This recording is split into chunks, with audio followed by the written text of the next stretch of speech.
What's up guys, welcome back to my YouTube channel. Today we will learn how to do color grading in CapCut like professionals. I have also given the subtitle if you do not understood the Nepali language. Colour ग्रेडिङको लागि सुरुमा त क्यापकट app download गर्नु होला। यो क्यापकट app चाहिँ तपाईले app store या play store देखि पाउन सक्नुहुन्छ। इजिली डाउनलोड गर्नु होला प्ले स्टोर वा एप स्टोर देखि। डाउनलोड गरिसकेपछि यस्तो देखिन्छ अनि त्यसपछि ओपन गर्नु होला क्यापकट एप। अनि त्यसपछि न्यू प्रोजेक्टमा जानु होला। न्यू प्रोजेक्टमा गइसकेपछि अब कुन भिडियो तपाईले एड गर्न चाहनुहुन्छ त्यही भिडियो एड गर्नु होला। मैले चाहिँ सुरुमा एड गरिसकेको छु अनि त्यसपछि यहाँ देखि यो रेशियो भन्ने अप्सन देखि तपाईले आफ्नो फ्रेम रेशियो मिलाउनु होला। अब टिकटकमा बनाउन चाहनुहुन्छ भने टिकटकमा गराउनु होला। इन्स्टा अनि युट्युब जुन साइजमा गराउन चाहनुहुन्छ त्यही साइज गराउनु होला। म चाहिँ युट्युब वाला रेशियोमा गराएको छु 16:9 रेशियो। सुरुमा त अब तपाईले कुन भिडियो कलर ग्रेडिङ गर्न चाहनुहुन्छ त्यही भिडियो सिलेक्ट गर्नु होला यसरी। अनि सिलेक्ट गरिसकेपछि तपाईले फिल्टर भन्ने अप्सन आउँछ। फिल्टर भन्ने अप्सनमा जानु होला।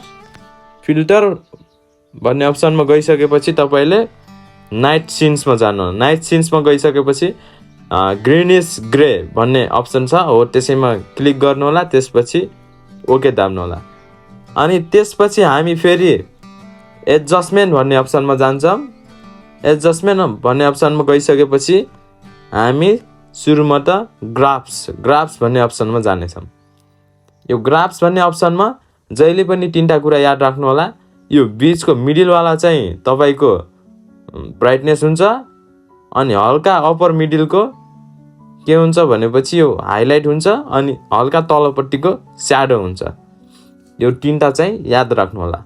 यदि यो माथिको गराएपछि यो लेफ्ट साइडको गराएपछि यो स्याडो त्यो हुन्छ अनि मिडल वाला गराएपछि ब्राइटनेस बढ्छ अनि यो हल्का अप्पर मिडल वाला गराएपछि तपाईको हाइलाइट बढ्छ। यो चाहिँ याद राख्नु होला। हामी हल्का हाइलाइट बढाउँछौँ अनि त्यसपछि स्याडो हल्का ब्राइटनेस हल्का कम गर्छौँ अनि स्याडो पनि हल्का बढाउँछौँ हल्का राम्रो देखियो। अनि त्यसपछि यो चाहिँ रेडनेस वाला कलर बढाउने हो। रेडनेस वाला कलर बढाउने हो। अनि त्यसपछि बीचमा ट्याप गर्नु होला। अब यो कस्तो चाहनुहुन्छ अब हल्का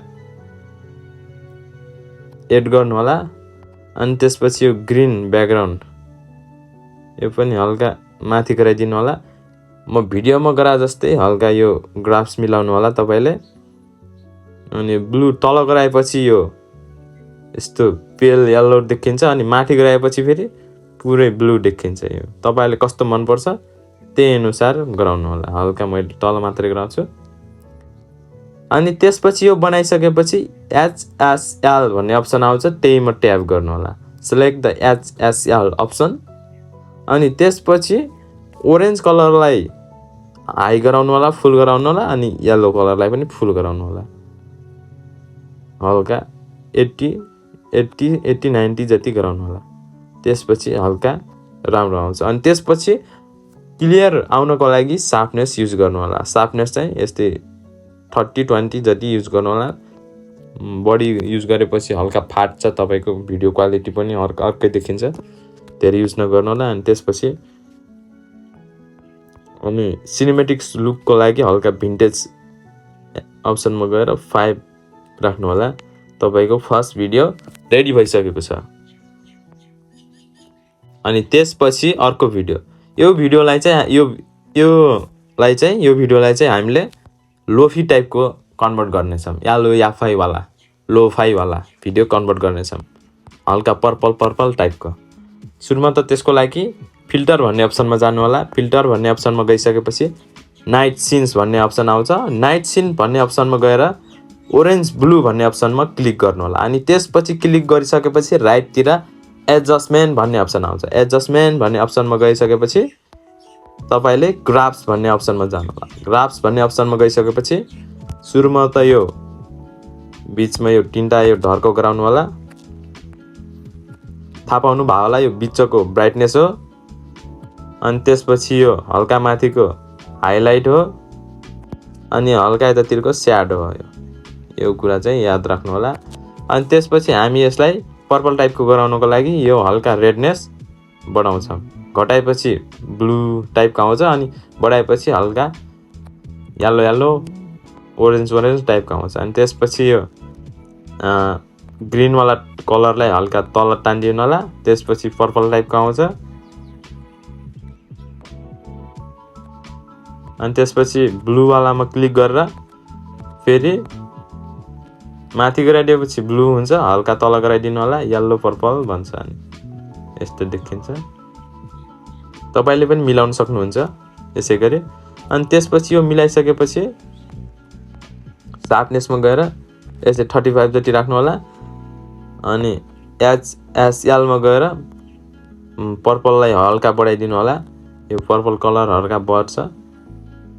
अनि यो गराएर यसको गराइदिएपछि येल्लो कलर हल्का त्यो हुन्छ। यहाँ कलरको मात्रा कति गराउने अनि घटाउने बढाउने यो सब यहीँमा छ, यसैमा छ एसएलमा।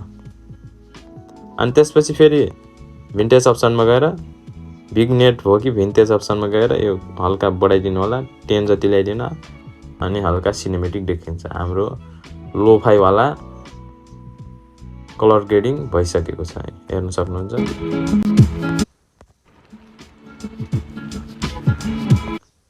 Thank you so much for watching my video कस्तो लाग्यो तपाईँलाई? यदि राम्रो लाग्यो भने सब्सक्राइब गरिदिनु होला, लाइक गरिदिनु होला, कमेन्ट गरिदिनु होला। सुझाव छ भने कमेन्ट गरेर भनिदिनु होला। अनि यस्तै भिडियोको लागि सब्सक्राइब पनि गर्नु होला। Thank you so much everyone. By by.